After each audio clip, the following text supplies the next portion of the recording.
Dame la paix. Récit familier. À l'époque où le soin de surveiller sa terre fait les loisirs d'Horace aux magistrats austères, quand le soleil tardif, en humeur de chômer, délivre son permis de chasse aux sagittaires, avec le droit de s'enrhumer. J'y grimpa quelquefois par la sente à la chèvre, mon fusil sous le bras, dérangeant quelques lièvres, que j'allais tuer net, s'il se fût tenu quoi, ou faisant envoler d'un massif de genièvre, un perdreau, moins surpris que moi.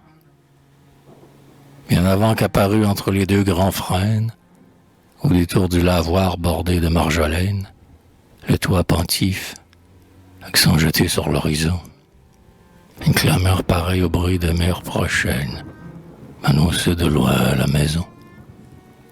Car la maison couvait la tempête infinie. La fermière en était l'héritable génie. Elle parlait si haut. Pardon, je me trompais. Elle criait si fort. Aussi, par ironie, l'appelait-on Dame la paix. Par elle tout bougeait, grouillait, faisait merveille. Si la poule en son nid, comme ses fleurs l'abeille, si la vache à l'étable, au bercail le mouton, gloussait, bêlait, bramait et bourdonnait, l'oreille devinait qui donnait le ton. Au fond, le dormant et le fond seul importe. C'était un brave cœur, servi d'une voix forte. Et le cœur pour la voix vous demandait pardon, quand, de l'air dont une autre eût dit « Passez la porte », elle vous criait « Entrez donc ». Et le seuil en tombait en plein remue-ménage, le sarment crépitant, la poêle faisait rage, l'étain sonnant, les plats tintants sur le dressoir, rendaient à leur manière un bruyant témoignage de son zèle à vous recevoir. La ferme entre ses mains prospérait, comme on pense, accueillant au profit, serrée à la dépense. Elle était le pivot qui faisait tout mouvoir, au besoin châtiment, à propos récompense. C'était le Janus du devoir. C'était Argus aussi, double vue aggravante, des larcins qu'on commet, des ruses qu'on invente. Ce dragon vigilant ne laissait approcher ni les jolis garçons de sa jeune servante, ni les frelons de son rucher. Bref, c'était ce qu'on nomme une femme maîtresse. Le pied toujours levé, la langue allant sans cesse. Elle distribuait, un œil ouvert sur tous, aux bêtes la provende, aux marmots la caresse, les bois de son époux. Et l'époux résigné marchait, sans plus de cure, de ces assauts qu'un bœuf n'en a d'une piqûre. Il disait en riant, « Le calme est au plus fort. Notre femme ressemble au barbet de la cure. Parce qu'il jappe, il croit qu'il mord. » Advint que l'homme un jour fut pris de maladie. Alors eut lieu le drame avec la comédie. Il chercha querelle à Dieu, l'interpella, pria à temps et si haut que la mort assourdie rit, fut vaincu, et s'en alla.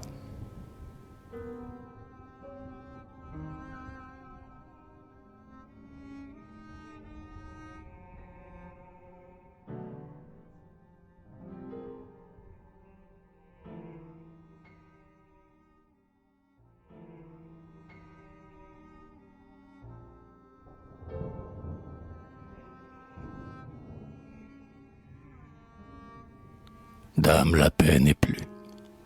Un jour de cet automne, la chasse m'y portant, je monte et je m'étonne de ne pas voir le pâtre au champ, l'homme au labour, la servante au lavoir, le chien au seuil, personne à l'étable, au fenil, au four.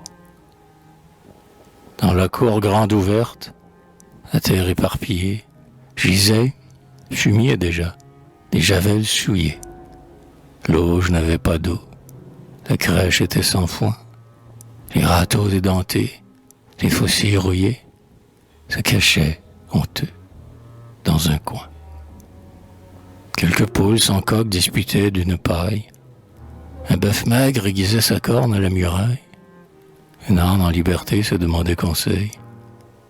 L'abeille, sans abri qu'un chaume qui s'éraille, se traînait mourante au soleil. Le désarroi régnait partout. Les plates-bandes s'effaçaient au jardin sous les herbes gourmandes. L'ortie envahissait la vigne et les fraisiers, et la ronce courait de ses folles guirlandes, étranglant jasmins et rosiers. Il faisait peine à voir le logis, à cette heure, où tourriait jadis la pierre même pleure, et l'âme de la morte enfuit de toutes parts, comme une ruche à miel où plus rien ne demeure, dès que la reine abeille part. Je suis que l'homme, atteint d'un ennui lamentable, du cabaret voisin ne quitte plus la table. Le fils aîné braconne y tourne au garnement. Les champs restent en friche, et la fille des tables vient d'accoucher sans sacrement.